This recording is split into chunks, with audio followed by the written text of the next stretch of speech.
Hello, everybody. Welcome to Dangerous Ideas. I'm Lee Camp. Let's see how Joe Biden is doing. He's feeling himself today. That debate was just an off moment. He is together. He's got it going. Here he is. Well, guess what? They're trying to push me out of the race. No! Well, let me say this as clearly as I can. I'm staying in the race. I'll beat Donald Trump. I will beat him again in 2020.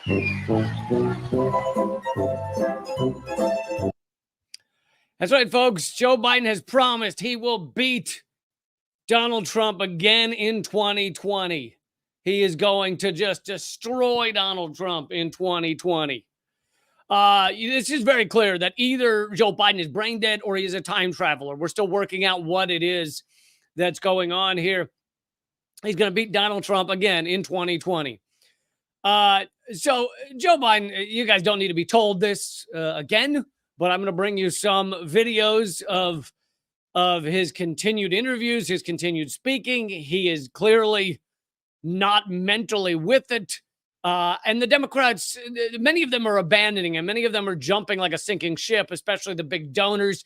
Some of the larger Democratic congressmen, many of them have stepped out and said that Biden should step aside. And top Democrats are yesterday held a crisis meeting as to what Biden should do. And he vows he's not going anywhere. It is horrifying. It's horrifying to think that this guy has any sort of power in this country. Now, here's the thing is we are lucky in that the presidency is a bit of, it's about 70% theatrics. It's 70% just something for you and me and the average Americans to bicker over and pretend that this one person controls the entire system when they fucking don't. When they are just the front of the puppeteer, of the puppet show, I should say. And so in that way, hey, that means that this clearly depreciated old man is not actually leading a lot of the decisions that are being made. Of course, that just means that more with it, more together, more on it, fascists are running things, which is pretty equally terrifying. It doesn't. I don't really get excited about that either. Just as Joe Biden is horrific, so is Donald Trump. And Donald Trump is clearly more mentally with it. He's just brain dead in other ways. He's got a different type of parasite eating his brain than Joe Biden does, than RFK does. Wow, thank you for getting the super chat started early. Ecuadorian Taco and Dan, goddamn right. Thank you, Dan, again, and Ecuadorian Taco for the donations to keep this show rolling. I got so much for you in this hour. I've got more of Joe Biden's interviews. I've got even Jon Stewart has flipped on Joe Biden. Seems to be abandoning Joe Biden. Jon Stewart, of course, a longtime supporter of the Democratic Party. Not every aspect of it, but a lot of it. I will be bringing you some clips from that. I also have updates on France and Iran and the inside Israel. Even inside Israel, they are now admitting that the Hannibal Directive was used on October 7th. More on that coming up in the show. Please click thumbs up, click share, and let's do it. How about that? Despite all the suppression, despite all the censorship, I will continue this show as long as you help me continue it. Okay, so this was Joe Biden's interview. I'm just going to play, I think, 2 clips from this.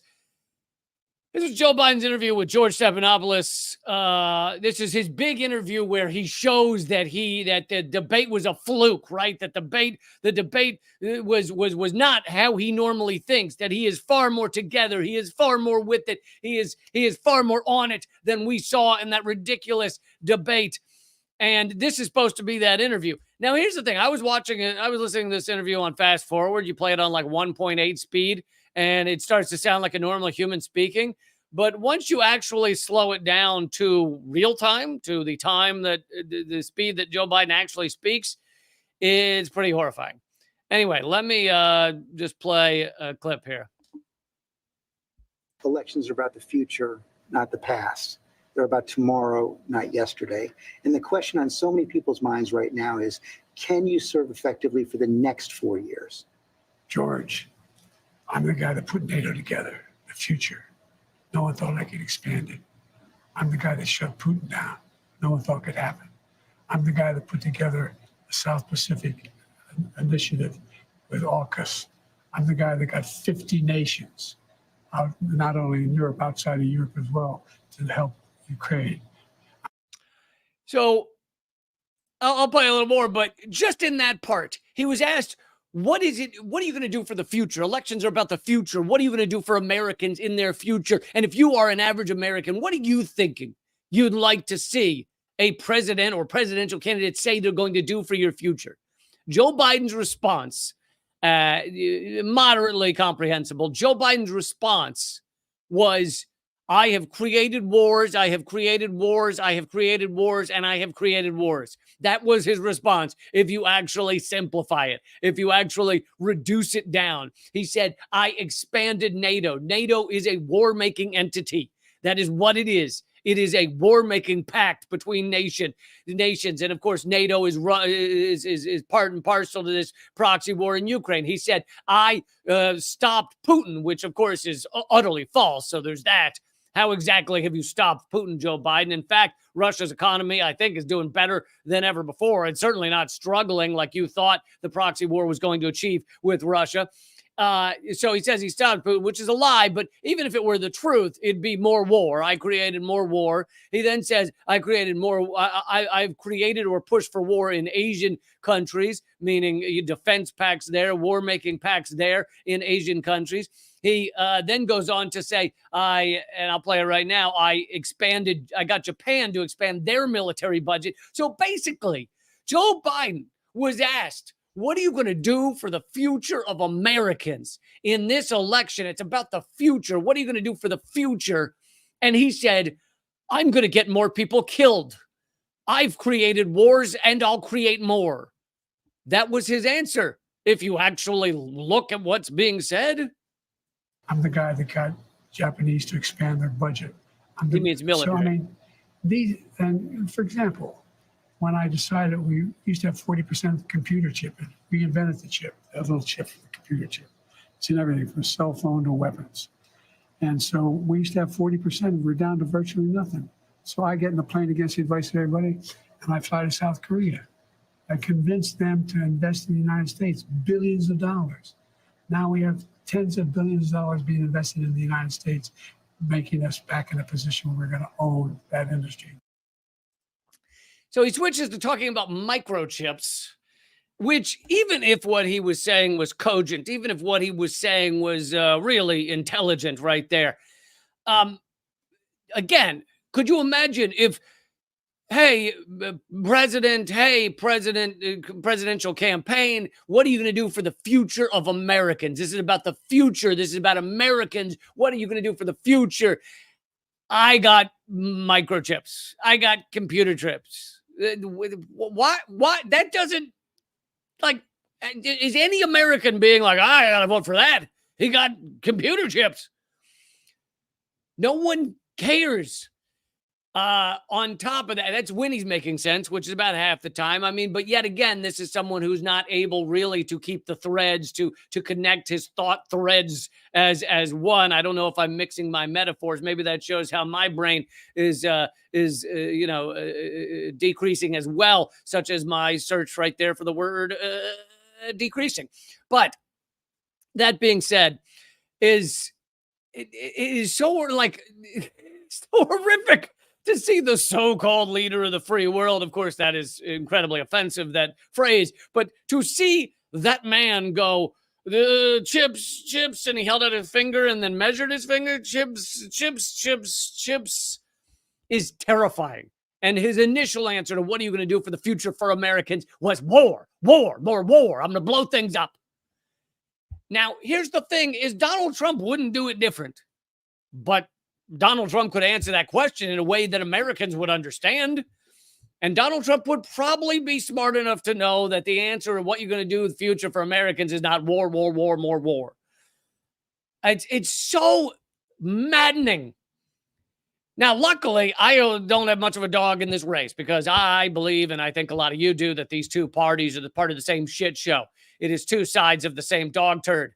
So I don't know that this makes that much difference, but it is still horrifying. And I think what's so offensive about it is simply the level of lies being told to us by the president, by the presidency, by the Democrats. It's horrific. Let's play one more clip, and that'll be about all I can handle of this.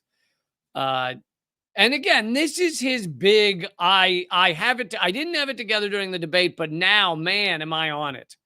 That's what this is. That's what this interview is. This is oh yeah, that debate was such a fluke. I wasn't really following things well in the debate because he keeps saying he was exhausted. I was just too tired. And Stephanopoulos, keep in mind, Stephanopoulos is a propagandist for the empire. That is his job. That's what he's done his entire career. He is on mainstream media because he is a propagandist for the empire. And yet, even he cannot give a weak, limp-ass interview enough for Joe Biden to have an easy time with this interview. And so Stephanopoulos asks, well, you say you were exhausted, but weren't you at Camp David for like 6 days before that? And he was like, meaning you were probably getting some rest, no? And he says, oh, well, I had a cold and I had a bunch of phone calls. That's when you're that old. When you're mentally as old as Joe Biden, you get 3 phone calls and that's your day. You're exhausted. You're tapped out. Who's going to be able to be in a position where I'm able to keep the Pacific Basin in a position where we're at least checkmating China now? Who's going to do that? Who has that? I mean, it's also all the lies he's telling. You've checkmated China. Yeah, is that what's happened? You have checkmated China. Okay, 2 things. 1, no, you haven't.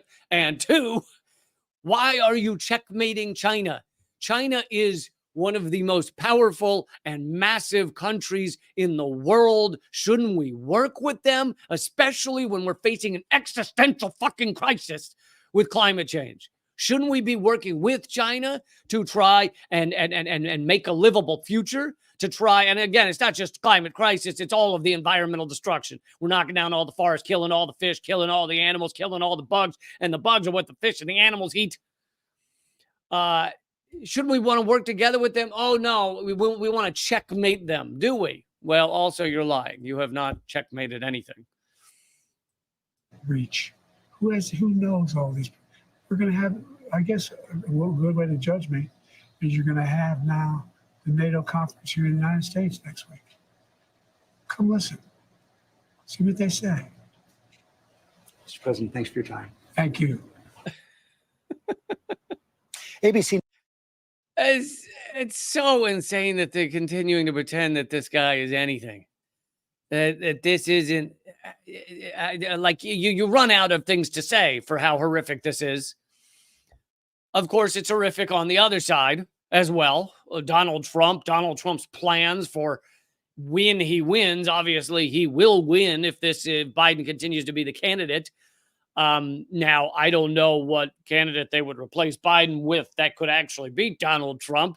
They're saying the only way to easily switch all of their millions and millions of dollars in the DNC is to pass it along to Kamala Harris, who is incredibly unpopular. So I have no idea what they think they're going to pull off. Also, this shows how much confidence the Democrats have in this insanity. Is Democrats, this is by Ann Garrison, Black Agenda Report, talking about how the Democrats no longer have an excuse for holding a virtual convention. They are holding a virtual convention again, as if this is still the pandemic, because they just don't want anyone there. Because you know what? When people are there, they end up saying stuff. They end up yelling and sometimes cheering, sometimes booing, because Joe Biden sucks. And so if you hold a virtual convention, you don't have to deal with all of those real Americans. So in every way, this system is increasingly being set up to eliminate real Americans from any part of it, Real Americans aren't at the debate. Real Americans aren't in the convention. Real Americans, Joe Biden's not on the front lines of these events, shaking hands a lot, is he? No, he does one little thing where he shakes 3 hands after they escort him off the stage because, you know, I imagine even a 12-year-old shaking his hand would probably crush the bones into some sort of pulp, and that's not going to look good. So anyway, the Democrats are pretending that this is still the pandemic in order to have an excuse for a virtual convention because they don't want to actually have real human beings there. All right, now let's go to how even Jon Stewart has abandoned Biden. Now, Jon Stewart, I don't want to pretend Jon Stewart hadn't made fun of Biden for years, even, you know, going way back. Obviously, he's only been back at the Daily Show for a bit now.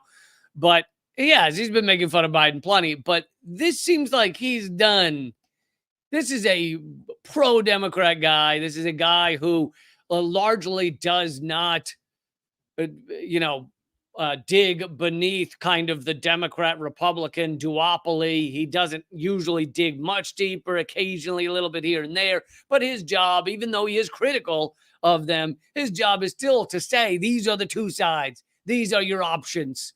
I mean, how often do you see Jon Stewart either saying, it doesn't fucking matter, same one party?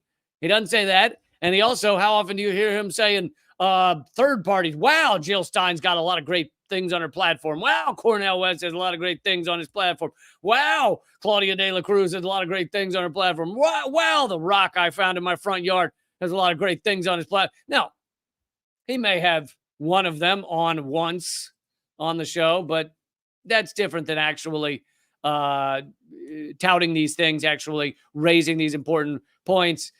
Anyway, so I just wanted to make the point that this guy props up the Democrats at the end of the day, really, even though he makes fun of them. So he's playing clips of the debate performance and he's making fun of it. And I just wanted to show you this to show that even Jon Stewart is done with Biden. This is the first presidential election since the Supreme Court overturned Roe v. Wade. Oh, shit, we're back, baby! Abortion! A to the B to the O to the R to the D. And of course, just to throw in here that this would be a perfect chance for Jon Stewart to say, this shows how there's so little light of day between these two parties that there is like 1 to 2 issues that you can actually go, oh, wow, they are so different. Oh, my goodness, abortion is so different. Why is it 1 or 2 issues? It should be all the issues. Every issue, you should go, wow, they are so different. Instead, with every issue, we go, wow, they are the same, except on abortion and a handful of others. But instead, Jon Stewart doesn't do that. He is right now, jokingly, but celebrating how, like, oh, this is the issue that Joe Biden will destroy Donald Trump on. Thank you, duly noted, for the donation. To the repeal of Roe v. Wade. That is Trump's weakest issue. It's been a great thing. Oh, he is. It's a great thing. Hit him, Joey. It's a terrible thing, what you've done. This is awesome. We are done here. TKO. No. Joe, don't say anything else. Joey. The idea that states are able to do this is a little like saying we're going to turn civil rights back to the states, let each state have a different rule. Look, there's so many young women who have been, including a young woman who just was murdered, and he went to the funeral. The idea that she was murdered by an immigrant coming in, they talk about that.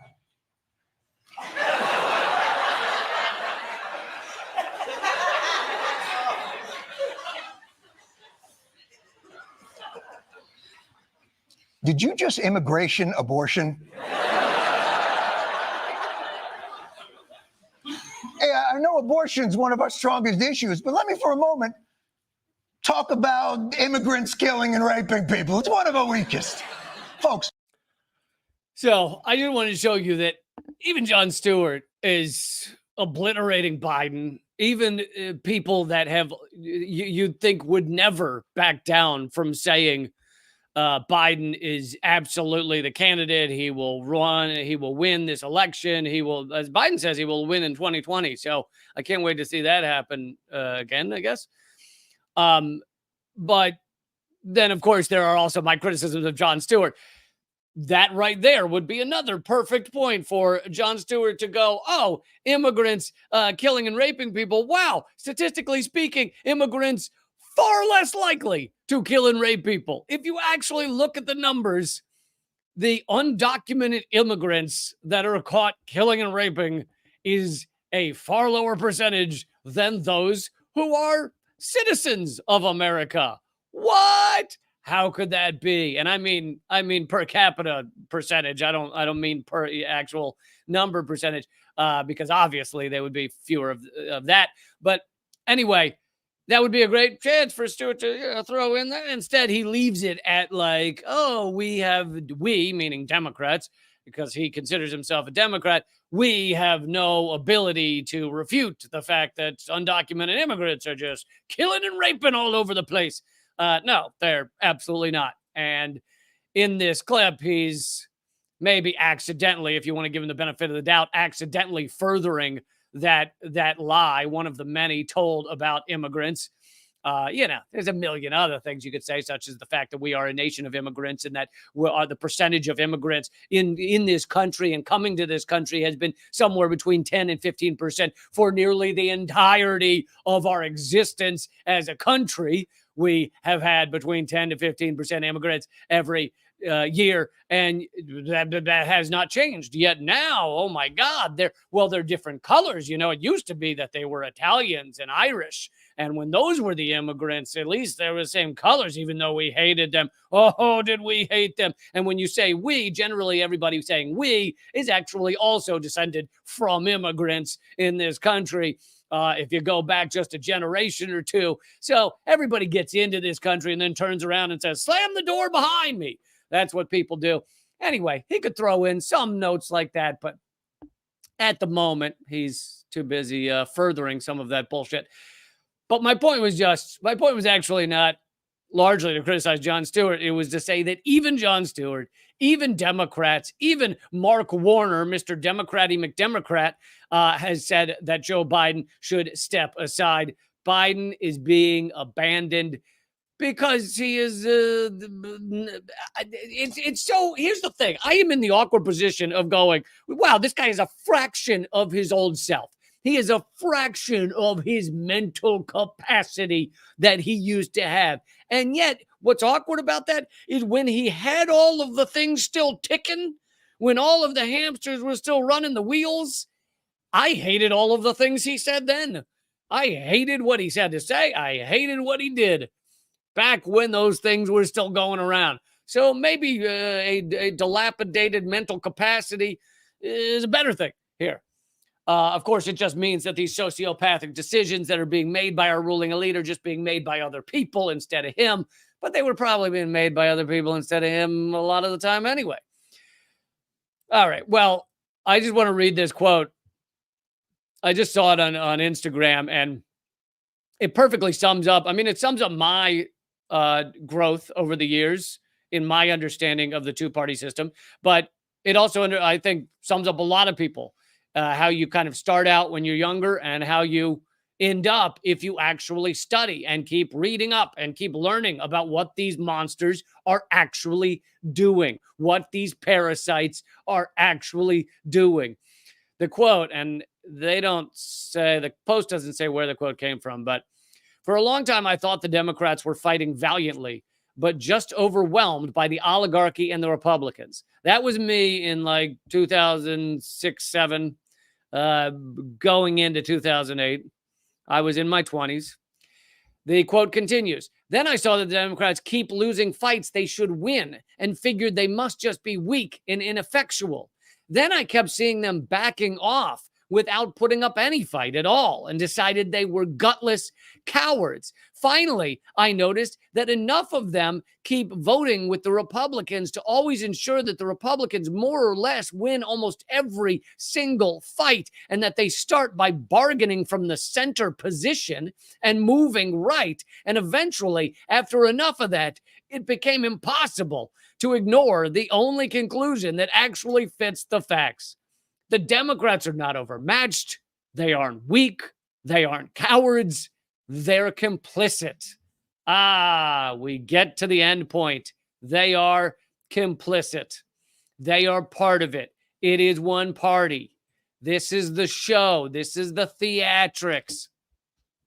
And anybody who actually does the reading, does the work, watches the true great thinkers out there will get eventually to that understanding that they are complicit and that they are largely, our systems are run by people outside of the two-party system, outside of Congress. I mean, if you just want one easy explanation of them not actually running things, Congress has no say really over the CIA, over the black budgets, over a lot of what the Pentagon does, over Pentagon intelligence, military intelligence. And even in the Pentagon, even though they supposedly have say over the Pentagon, they don't actually, because guess what? All of the money in the Pentagon ends up $1 trillion a year. A lot of it ends up missing. A lot of it ends up going, they don't know where. They say 63% of their assets. This is the last time the Pentagon failed their audits. They failed 5 audits. They've never passed one. They've never actually accounted for their assets. And then this latest one, they said they can't account for 63% of their assets at the Pentagon. So obviously Congress cannot oversee something that is missing and unaccountable and unaccounted for. Anyway, that's just a side note about how these people are not controlling things. All right, let's move for a moment before I get to Israel and how Israel is now admitting again, and I brought you other information to this fact. Information to this fact? Does that work? It kind of works. Information that proves this. I've brought it to you before, but there's now more, as it tends to be, proving me and many other independent media people right about the Hannibal Directive, which we were mocked for, we were made fun of for, we were called anti-Semitic, even those of us who are Jews like myself, all of those things. And yet here we are, the IDF and Israel now again admitting it. Thank you, Dan. Goddamn right. Oh yeah, Dan's mentioning, I ran into Dan at a Voids concert, our good friend Julian Casablancas, and Dan is mentioning that the Voids have a new album coming out. Releasing a new album in September. Thank you, Dan. Okay. Oh yeah, I also have 2 big, pretty big announcements towards the end of this show. I'm also going to show you a brief part of what I'm calling the new Redacted Tonight, America Inc., my new show. It's free to watch, and I'll tell you how at the end of this hour. Anyway, let's get to, before I get to Israel, let's get to, here is the celebration in Paris.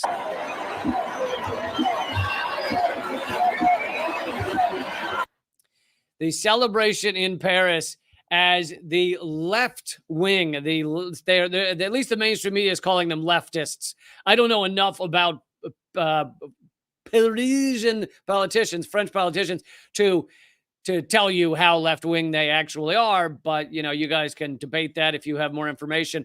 But clearly this is not the fight of the fascists, the right-wing fascists that were supposed to win. The left wing has won in France, also beating out Macron's neoliberal, so-called centrist garbage. But neoliberal is not centrist in my book. Neoliberal is pro-war, pro-destruction of the world. If that's centrist, God help us all. But here it is, Paris, France. They're going nuts because this was a huge surprise that the left wing won these elections in France. The AP says the French vote gives leftists the most seats over the far right, but leaves hung parliament and deadlock. So they don't actually take like I mean, they might take control in a way, but they're not going to be able to pass a lot of stuff without having more seats, I guess. A coalition of the French left won the most seats in high-stakes legislative elections Sunday, beating back a far-right surge, but failing to win a majority. The outcome left France facing, oh yeah, they mentioned the Olympic host country, facing the stunning prospect of a hung parliament and political paralysis. Well, folks, you know, they always talk about political paralysis as being horribly bad. But if you are a country, literally, France said they were going to send soldiers, perhaps, to fight in Ukraine against Russia, which would be the fast track to nuclear war and world war. So paralysis might be the good thing. Yay, paralysis. France has been supporting that proxy war, has been sending weapons to that proxy war. And you know, they are basically just puppets to the U.S. empire and to the empire of the West. So I'm all for paralysis compared to that. Let's go paralysis. Might be another reason you should support Joe Biden, because I think he's on the cusp of paralysis. Sometimes his face looks like it's paralyzed. Macron called a snap election after the right wing won big gains in the European Parliament, and he has lost that snap election. But it looked like he was that the right was going to win. There were all signs they won the first vote, and all signs were showing that they were going to win. Yet there was apparently the left perked up when they realized that they were about to be handed off to the fascist. I mean, Macron's a fascist. Well, I guess fascist light versus fascist high calorie. The high calorie fascist drink was coming into power, and so those on the left in France suddenly got active. It was also one of the highest turnouts in a long time for France. There also was, and you know, you can argue about what exactly this means for Iran, but there was also a big election in Iran where the reformist Pezeshkian, did I get that right? Won the Iran presidential election.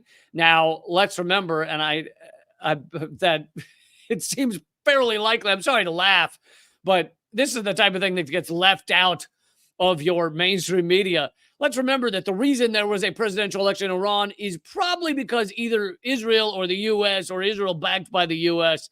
murdered Iran's president. Iran's president was killed recently in a helicopter crash just like less than a month after Iran fired 300 strikes at Israel in order to respond to Israel assassinating some of their highest generals. So, and blowing up their embassy or their consulate, which is supposed to be legal under international law, but Israel has just pillaged all international law. Anyway, that's why there was an election. So let's just keep that little thing up in the corner, like a picture-in-picture in your head. The reason there was a presidential election in Iran is because likely the U.S. and Israel assassinated their president. Anyway, the reformist has pulled off a stunning victory in the Iranian presidential runoff, reflecting deep dissatisfaction with the direction of the country in recent years and opening potential new avenues of cooperation for the West, or with the West. So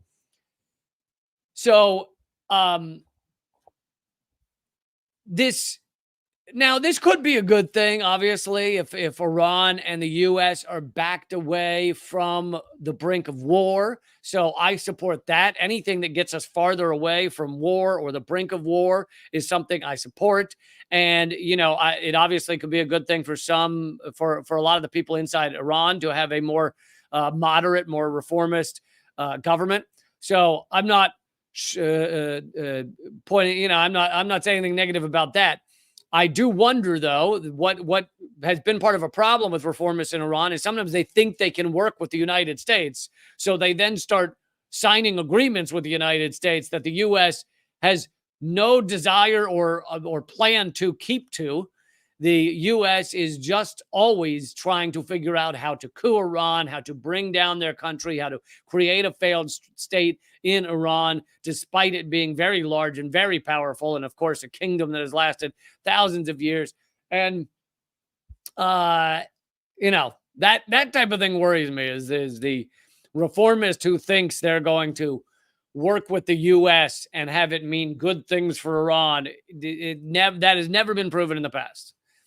However, if this results in anything that backs the U.S.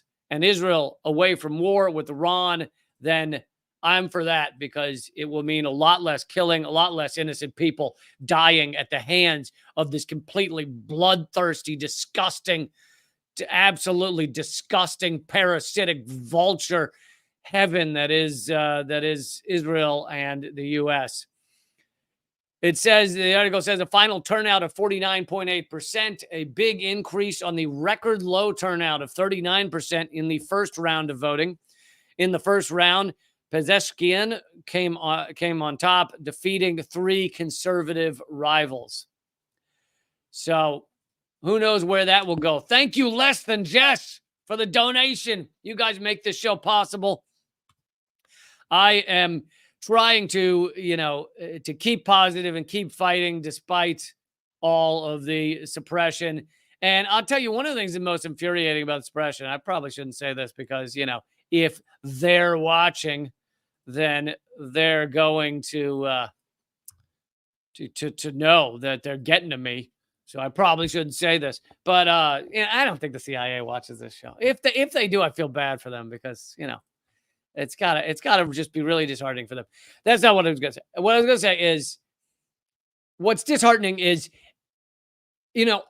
I always want to make adjustments to do the things you guys like, you want to see. Now, obviously, there's a lot of red lines for that. I'm not going to stop covering the topics I cover. I'm not going to stop being angry about injustice around the world, about war and killing and the environmental destruction. I'm not going to change any of that. But I do want to do the things you guys look for or care about. I want to cover the stories you care about, as long as they're ones I care about as well. And so I'm always looking for how to improve the show, how to make it better, how to make it to be something that you guys appreciate. And yet I can't know ever whether numbers or view clicks or anything are accurate or are due to suppression, because I will start doing something, let's say changing the thumbnails or something that actually grabs people's attention, and it could do really well for a week, 2 weeks, and then it just all plummets again.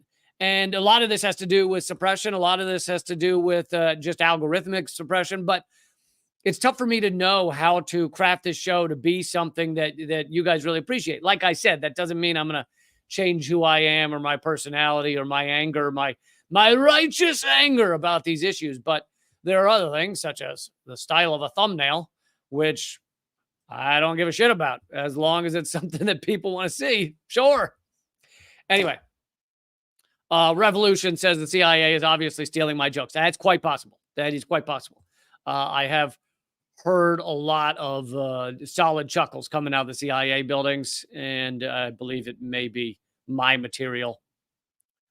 Okay, let's get to the fact. Let's get to just how right I and you have been over the past 280 days of genocide, of fucking genocide.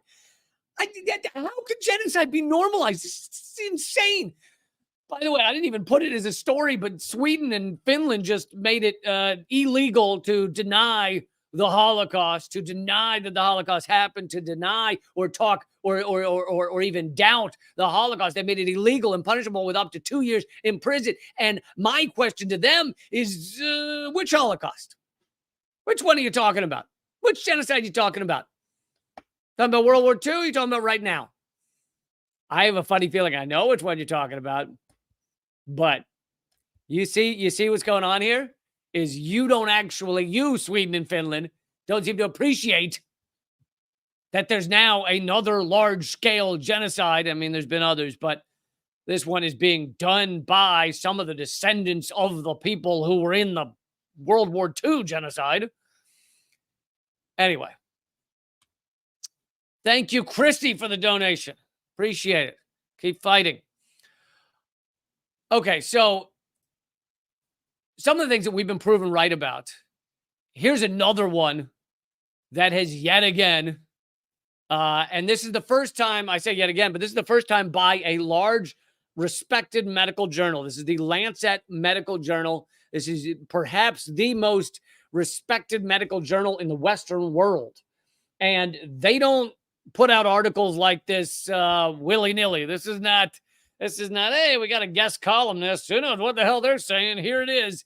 This is them putting a lot of effort and research into articles like this, into the numbers that they show.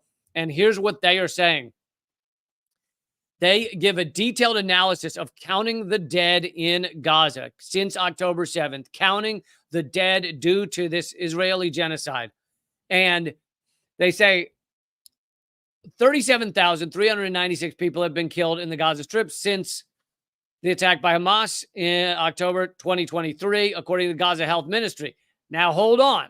That is not the end of the numbers, 37,396. And they say, according to the Gaza Health Ministry, but they also make an important point here. They say Gaza Health Ministry, which has been reported by the UN Office for the Coordination of Humanitarian Affairs, the Gaza Health Ministry's figures have been contested by Israeli authorities, although they've been accepted, because they've always been proven accurate, by Israeli intelligence services. So Israeli intelligence says these are the correct numbers. The UN has accepted them. The WHO has accepted these numbers. Every time these numbers are checked, they are accurate. The Lancet also says the data are supported by independent analyses comparing changes in the number of deaths of UN Relief and Works Agency, UNRWA, staff with those reported by the ministry, which found claims of data fabrication and implausible, meaning there was not data fabrication. Okay, so 37,396. But as I brought to you just a few weeks ago, that number is far larger than 37,396. Thank you, Experience for the donation. That number is far lower than the actual number of dead in Gaza, because it only counts those killed by, that we know, that Gaza Health Ministry knows were killed by bombs. It does not count those killed by disease caused by this genocide, those killed by lack of water due to this genocide, those killed by famine due to this genocide. It does not count any of that. And the Lancet goes on to say this. They say the UN estimates that 35% of buildings in the Gaza Strip have been destroyed. So the number of bodies still buried under the rubble is likely substantial, maybe more than 10,000. All right, so you add in that 10,000, you're now at 47,400, okay? But we still haven't talked about the famine and disease. The total death toll is expected to be large given the intensity of the conflict. Destroyed healthcare infrastructure. They avoid saying destroyed by Israel, bombed by Israel.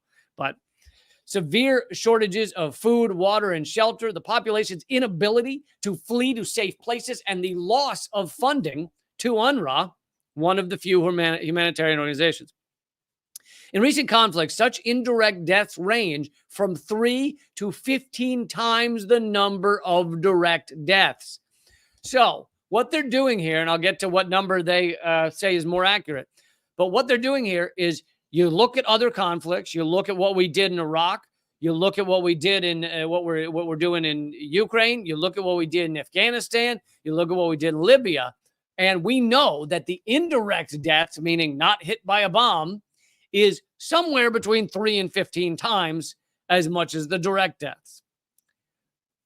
So they then say applying a conservative estimate of 4 indirect deaths, that's not anywhere near the 15, per 1 direct death to the 37,000 reported, it's not implausible to estimate that there are 86,000 dead Palestinians in Gaza due to Israel's genocide.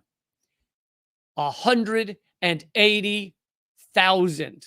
And again, that is taking almost the lowest number of indirect to direct that is plausible.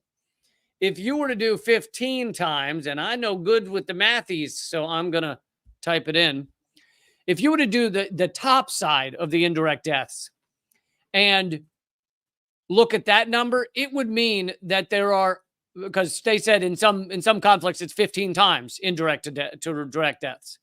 If that's what we're looking at in Gaza right now, then there'd be 550,000 dead. Now, I don't think it's that top number, but it could be well over 187. The minimum, sorry, 180,000. The minimum that have been killed by Israel's genocide is 180,000, really. And this needs to be repeated again and again and again. And one of the only big names that I've seen saying this very much is Ralph Nader. And I covered it back when he said it. But again, this is not just them saying, I bet it's a lot. This is them taking the most conservative estimate of how many have been murdered by Israel since October 7th. 180,000 people. And it's just so fucking disgusting. It's so fucking disgusting. And that's why I can't stand a lot of the debates, even when there are debates had. Even when there are debates had on our mainstream media, they frustrate me to no end because, you know, they'll debate about whether Hamas is hiding somewhere or whether Israel should allow an extra truck in with food. That ends up being the debate. No, the debate actually is it's a fucking genocide. And that is it. That's the debate. If you want to have the debate, that's the debate. It's not whether one goddamn truck gets in or 100 or 1,000. And I'm not saying don't talk about that stuff. Of course, I talked about how much the pier that the U.S. is now probably going to take apart. I talked about that fake pier, that bullshit pier. So I'm not saying never talk about it, but the mainstream media, if they ever have a debate, they just stay again on these surface issues. I want to get down to core reality, talk about the reality of the reality, the deeper reality. And yet again, we have been proven right. We've been saying the number being killed by Israel is far larger. I've been saying it for months. I covered that it was likely 200,000 at least a month ago. And here we are, Lancet Medical Journal, saying we're right. And where's the goddamn mainstream media? Nowhere. Just like they always are. Nowhere. Here's another one we've been proven right about, despite being called crazy, being called conspiracy theorists. This just came out in Haaretz. I often remind people that Haaretz is an Israeli newspaper. It supports Israel. This is not an anti-Israel newspaper. This is they are not corrupted with anti-Israel thought, which is, I think it's fine to have anti-Israel thought, as you can tell. But that this is a pro-Israel newspaper. It is the kind of neoliberal. I'd say the closest equivalence is probably the New York Times of Israel. But anyway, here they are admitting what even they denied. Haaretz was attacking those of us, they didn't use my name, but they went after other people like the Gray Zone, was attacking those of us who said the Hannibal Directive was used on October 7th.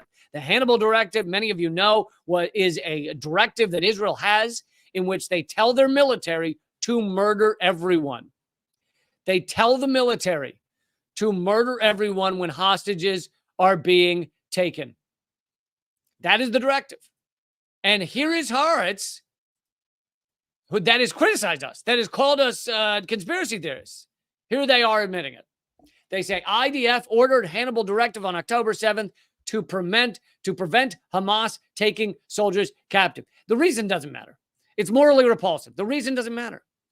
I don't care if they did it because they wanted to get home to a casserole they knew was waiting for them in the fridge.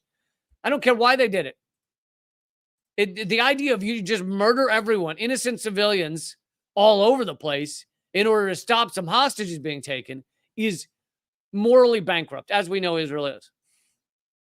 The article continues, documents and testimonies obtained by Haaretz reveal the Hannibal Directive, the Hannibal Operational Order, which directs the use of force to prevent soldiers being taken into captivity, was employed at 3 army facilities infiltrated by Hamas, potentially endangering civilians as well. Potentially endangering civilians. We've already seen televised interviews by Israelis who were in cars that were shot up with thousands of bullets by IDF helicopters, and one of them happened to survive. And she said other civilians were murdered in the car by the IDF. We've seen the witness test. What do you mean might have? What do you mean might have endangered civilians? A very senior IDF source confirmed to Haaretz that the Hannibal procedure was employed, adding that this was not used by the divisional commander who did give the order. This, said the source, will perhaps be established by post-war investigations.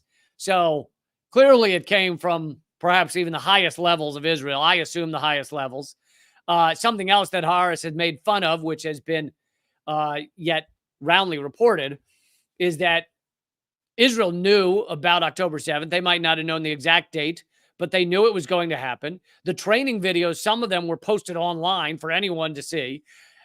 Gaza is one of the most surveilled places on earth. So the idea that they didn't see the online posted videos of Hamas using hang gliders in practices is laughable, is a joke. Israel, absolutely. Even the New York Times has reported Israel knew this was going to happen. Israel wanted this to happen, and leaked documents from WikiLeaks show that Israel has had a plan. Let me see if I can pull it up.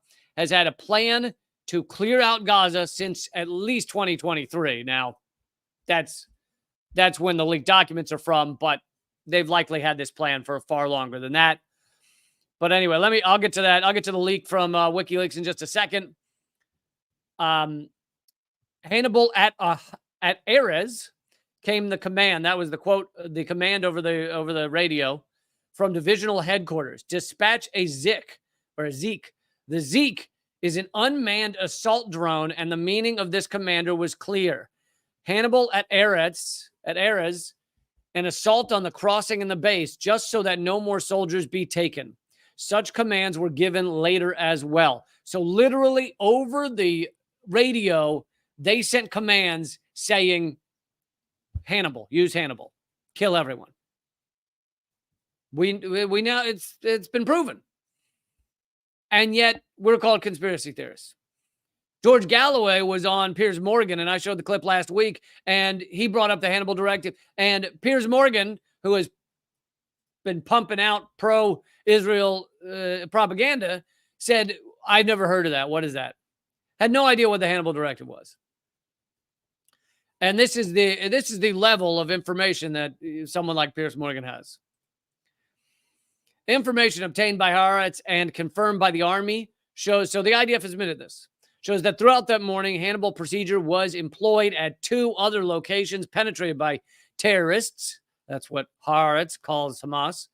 The Re'im Army Base, where the divisional headquarters were located, and the Nahal Oz outpost, in which female spotters were based. This did not prevent the kidnapping of 7 of them and the killing of 15 other spotters, as well as 38 other soldiers. So Israel clearly knew October 7th was going to happen, as the New York Times reported. Israel knew nearly the exact plans, and Israel then used the Hannibal Directive, meaning if you know this is going to happen and you know you're going to murder everyone, and Israel was responsible for the rise of Hamas. Netanyahu has heavily helped and funded Hamas through the years. So you guys make of that what you will. Make of that what you will. Okay, here's the WikiLeaks post. Glad to see WikiLeaks still putting out stuff. WikiLeaks says a verified document from the Israeli Ministry of Intelligence in October 2023 suggests forced displacement of Gaza civilians to Egypt would. So this is basically immediately after October 7th. they started saying, let's get rid of everyone in Gaza. They said they would yield positive and long-term strategic results. The advisory document envisions a 3-stage process, including the establishment of tent cities in Sinai, in Egypt, and opening of humanitarian corridor, followed by construction of cities in northern Sinai from which there would be no return. So internally, Israel basically immediately after October 7th was talking about clearing all of Gaza, clearing everyone out, murdering all the ones they could, pushing all the rest into Egypt, of millions of people. So these are leaked documents. So they didn't know these would be seen by people. And it's not that you couldn't just figure that out kind of on your own, that Israel was planning this. But now we have the internal documents showing that their efforts are to ethnically cleanse Gaza. And I've been saying that for months, maybe almost immediately after October 7th, that their plan was to ethnically cleanse Gaza, to create a genocide there. And now we have the internal documents saying exactly that. Okay, let's see. I got a few more stories for you. I want to bring to you a video in a moment of RFK Jr. talking about how the CIA killed his father. And that should be a big story, right? Presidential candidate had his father executed by CIA. Should be a big story, but it's not. Not in our mainstream media. Not mentioned. Okay, but first, I want to play for you. This is the audio clip of Julian Assange in court. It's about 1 minute long, and I believe it's essentially all that was said by Assange in court. And the reason I want to play it is not just because it's good to hear from Julian Assange, now a free man, thanks to all of you, thanks to the fighting, thanks to the fighting for his freedom that has gone on for months and months and months. Well, years and years. I don't know why I said months. But it also is good to see that he continues to fight. He continues to say, this isn't right. Even though he had to sign the plea deal in order to gain any freedom. Here's what he said to the judge. So the other voice you hear is the judge in Saipan.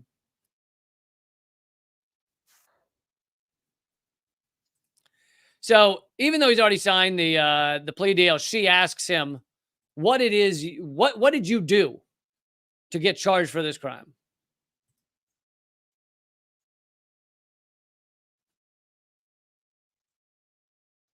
Sorry, I forgot to. It is just audio, but I forgot to share it, which would make it much easier to hear. Okay, let's try this one more time. To me, what is it that you did that will constitute the crime charged? Working as a journalist, I encouraged my source to provide information that was said to be classified in order to publish that information.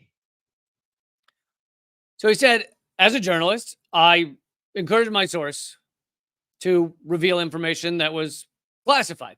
Now, here's the thing. That's not illegal, and that's called journalism. And in the U.S., there are a countless number of people, of journalists, who have done that over the years. In fact, I've played the clip before of Bob Woodward, considered one of the greatest journalists America has ever created, right? Woodward and Bernstein. Oh, my God, they're like gods in journalism. I played the clip of Woodward saying that basically he goes up to his sources when they have information and they're refusing to be to reveal it, refusing to reveal that information, but they have the information. And the quote from Woodward was, I go to them and I say, come on, are we doing this? Let's not be chicken shit. Let's get some balls here. And that's I'm slightly paraphrasing, but he legit said, let's not be chicken shit. So this is Woodward admitting that he does exactly what Julian Assange did, which is say, you came to me, you have information, you're now maybe backing off of revealing it, but let's do it.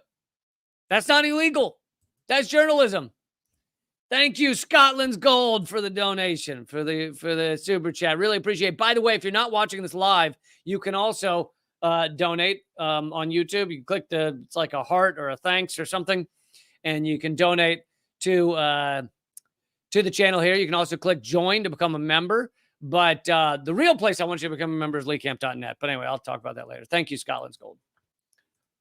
Let's keep going from Assange. I believe that the First Amendment protected that activity, but I accept that as written, it's a violation of the Espionage Act statute. He said, so he's still pushing back. He said, I believe that the First Amendment covered my activity, what I was doing, that it makes it legal, which it does. I mean, on top of that, he's not American. He's not an American citizen. He's never operated from America, so he shouldn't be accountable to America's dumb shit laws. But that's a side note. So you had certain belief, but you understand what the law actually says as well.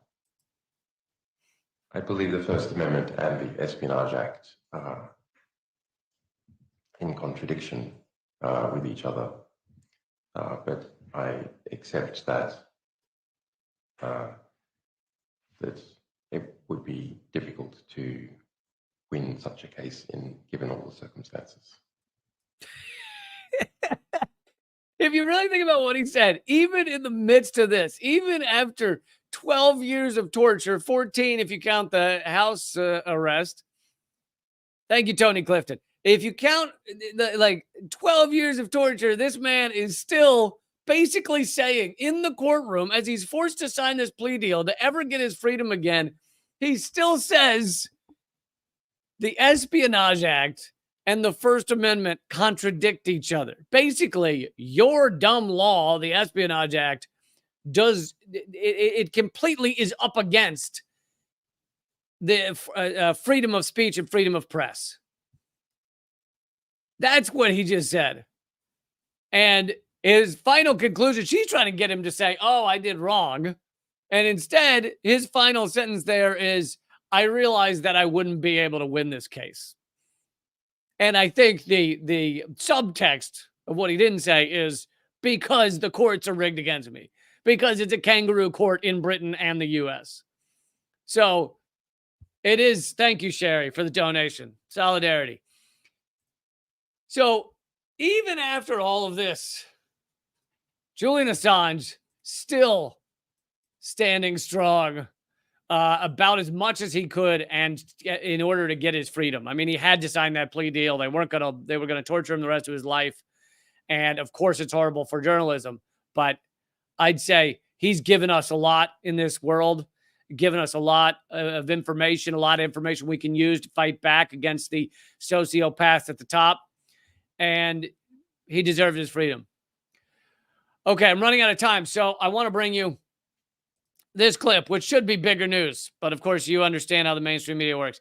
Now, I have a million qualms with RFK Jr. I've told you why I don't support him. I mean, for one thing, he's pro-genocide, loves Israel genocide. So that is a red line for me. I'm not going to support anyone that supports the slaughter of 200,000 people. However, sometimes he says things that are kind of third rail for most politicians, for most of our ruling elite. And here he is. This should be national and international news. You have a presidential candidate saying the awful garbage U.S. intelligence services, the CIA, killed their father. Fired. Sirhan was waiting for my father. So most of you know this, but we're told RFK Jr. RFK's Jr.'s father. We're told that he was killed by Sirhan. And Sirhan served the rest of his life in prison for that crime. And we're told just Sirhan killed him, lone gunman, no one else. And there were a lot of people there, a lot of witnesses. But let's hear what RFK Jr. says. In front of a steam table in the kitchen of the Ambassador Hotel. It was a route my father was not supposed to have taken. He was supposed to go out through the ballroom, but someone led him through the kitchen and directly into this ambush. Sirhan was waiting and fired 2 shots at my father. The first shot hit Paul Schrade. The second shot hit a door jamb behind my father at head level and was later removed by the LAPD. He was then grabbed by 6 men, including the decathlon, 1960 decathlon champion Rayford Johnson, who's my father's best friend, Roosevelt Greer, who was one of the fearsome foursome, and a number of other people. They grabbed him and they pointed at his gun. They grabbed his hand first and bent him over the steam table. So he was on the steam table on his back, and they forced his arm away from my dad. Rayford Johnson later told me, although Sirhan is a tiny little guy, he had superhuman strength and that he could not pry the pistol from his hand. And Sirhan squeezed off 6 more shots and emptied the gun. Only eight, it was a revolver, only 8 shots in it. He never reloaded. All 6 of those shots hit people. So we know what happened to every shot in the gun. The audios show 14 shots being fired. My father was killed by 4 shots from behind. So let's just analyze that part real quick. 14 shots fired. Sirhan had a gun that only fires 8 shots. So you know there were many more shots fired. Where did they come from? Well, that's never been explained to us. On top of that, he said, we know that my father was killed with shots from behind. Sirhan was in front of him. Sirhan was always 5 feet in front of him. And there was 77 eyewitnesses that he was always in front of me. He never was behind my dad. The larger question is who, in other words. So wait, if you give me 1 minute, I'll finish. And I think I'm going to answer your question. And left a carbon tattoo. And they were fired from behind. The man who was standing there was a man named Eugene Caesar, who was the security guard who had led my father into the ambush. And he had one hand, his right hand was, or his left hand was holding my father's left elbow. He was standing behind him, and he had his gun drawn. He was witness with it. My father, when he died, he fell. And I was with my dad when he died. When he fell backwards onto Caesar, and Caesar was on the floor below him. And my father must have known that he was being shot from behind, because the last thing he did was reach around and pull off Caesar's clip-on tie. And the photographs of my father on the floor have him with that clip-on tie in his hand. And Caesar then pushed him off and got up with his gun drawn, which everybody saw. He later told the police that he had been firing at Sirhan, but nobody ever saw that. There's no evidence of that. My father was shot 4 times. One of the shots went through his shoulder pad harmlessly and into the ceiling. The other shots were, fatal. The worst shot was the one behind his ear, but it left a carbon tattoo. And there's a recent book about Eugene Caesar. I had communications with Eugene Caesar, who died during COVID. But I was talking to him at that time and seeing if I could come visit him. He'd moved to the Philippines. He was an avowed racist. He hated my family. He had gotten the job 2 days before as a security guard at a security company, and never been employed as a security guard before. His real job was at the Lockheed and formerly the Hughes airline plants in Los Angeles, which are CIA operations. So that's the end of the clip. It takes him a while to get there, but he basically says this guy Caesar, who has died a couple of years ago but moved to the Philippines, was actually from the CIA, had taken a job with security for RFK 2 days before he ends up involved in this shooting. Witnesses saw him with his gun out, and he claimed he was shooting at Sirhan, but no one ever saw him shoot at Sirhan. And RFK says the actual shot that killed his father was kind of in the neck behind the ear, or maybe in the head behind the ear, and left a carbon tattoo. The end of when a gun is very close, it leaves residue. And so this formerly CIA guy who joined the security detail 2 days before and provably had his gun out as RFK was killed, He was just there for security, just to help out, just really wanted to help out. But anyway, the reason, and I've covered RFK to some extent, the assassination of RFK to some extent before, but the reason I wanted to show this is because this should be a massive story. A current presidential candidate says the CIA executed his father, who was likely about to win the presidency. I mean, how is that not a major story?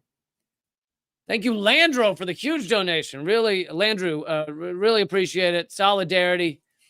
Thank you, Michael, as well, for the donation.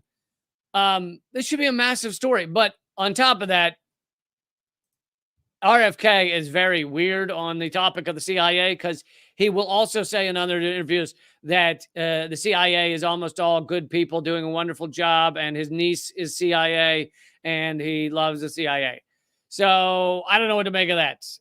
Why the CIA, who killed both your father and your uncle, who was president at the time, why would you then like them? Anyway, so this assassination, RFK, along with JFK, is why and some people have said this before, but we live in post-coup America. America was couped when JFK was killed. And that was a coup. That was a coup by the intelligence services, maybe by some military, but it was a coup. And we now live in post-coup America, and the coup has never been undone.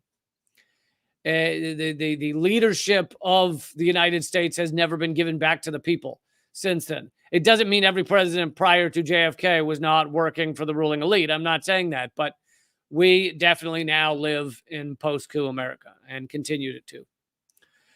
Okay, folks, I'm going to wrap it up. Thank you, Beagle, for the donation. I'm going to wrap it up, but I'll be back tomorrow at 3 p.m. Eastern, noon Pacific. I have live shows coming up. Oh, I did promise to show. Okay, I promised it earlier, so I'm going to do it. I promised to show you just a couple of minutes or a minute of what I'm calling the new redacted tonight. It's my show, America Inc. And you can watch this episode for free right now on YouTube. I'll show you a clip of it, but you can watch the full thing at youtube.com/breakthrough news, and you just click the videos tab. Because when you first get to Breakthrough News, this video might not be at the top of their list. So you just click the videos tab and then you'll find it pretty quick. It's called, the thumbnail says Bought Off. The show is called America Inc. And I'll just show you like the first minute or two and then we'll wrap. Just how bought off are the U.S. elections? You don't want to know. But I'm going to tell you anyway.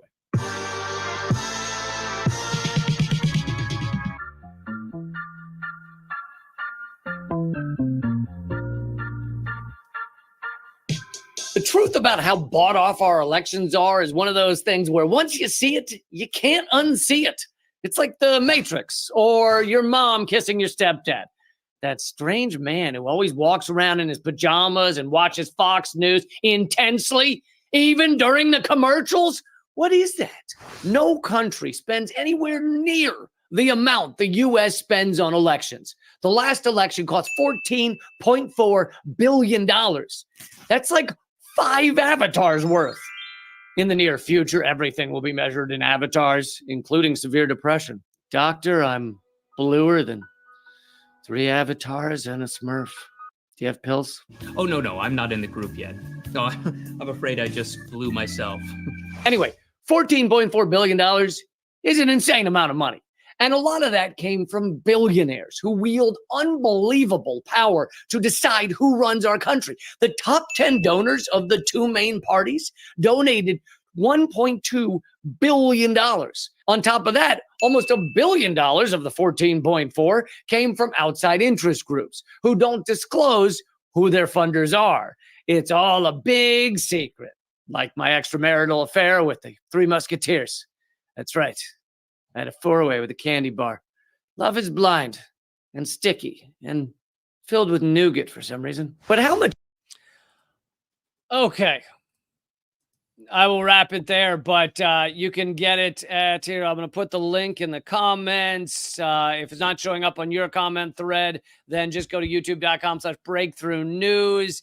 I have a live show in Los Angeles, July 11th. That's this week, Thursday, live show in Los Angeles.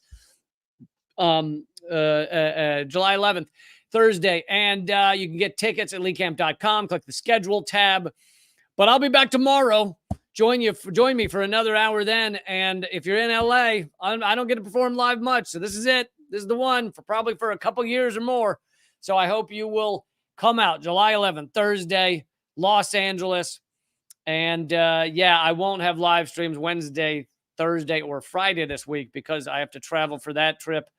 But yeah, I'll see you tomorrow and keep fighting.